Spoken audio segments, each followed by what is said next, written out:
नेरूळ येथील कोकण भवनच्या त्या परिसरामध्ये ज्या ठिकाणी मतमोजणी सुरू आहे त्या ठिकाणी आपण पाहतोय की ठाकरेंच्या आणि भाजपचे कार्यकर्ते जे आहेत ते आमने-सामने आलेले आपल्याला पाहायला मिळत आहेत। मुंबई पदवीधरमधून ठाकरे गटाकडून अनिल परब यांचा विजय निश्चित मानला जात असताना दुसरीकडे कोकण पदवीधरमधून जो आहे ते निरंजन डावखरे यांचा विजय निश्चित मानला जात आहे। त्याच्यामुळे त्यांच्या विजय मिरवणुकीसाठी या ठिकाणी आपण पाहतोय की कार्यकर्ते जमा झालेले आहेत आणि हे कार्यकर्ते जमा झालेले असताना घोषणाबाजी जी आहे ते दोन्हीकडून सुरू असलेली आपल्याला पाहायला मिळते। आपण जर पाहायला गेले तर केवळ औपचारिकता जी आहे ती औपचारिकता बाकी आहे। या दोन्ही उमेदवारांची विजयी घोषणा करण्याची केवळ औपचारिकता बाकी आहे, परंतु त्या अगोदर आपण पाहतोय की पदाधिकारी जे आहेत ते आमने सामने आल्याचं आपल्याला पाहायला मिळत आहेत। मोदी अशी भाजपकडून जे आहेत त्या घोषणाबाजी केल्या जात आहे। त्यासोबतच जय श्रीराम अशा पद्धतीने देखील भाजपच्या कार्यकर्त्यांकडून ज्या आहे त्या घोषणाबाजी केल्या जात आहेत।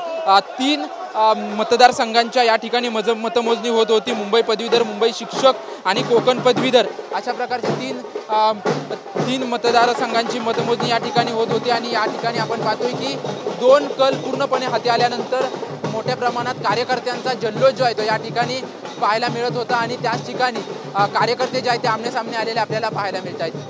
कॅमेरामॅन संतोष कदम सह निवृत्ती बाबर, TV9 मराठी, नवी मुंबई।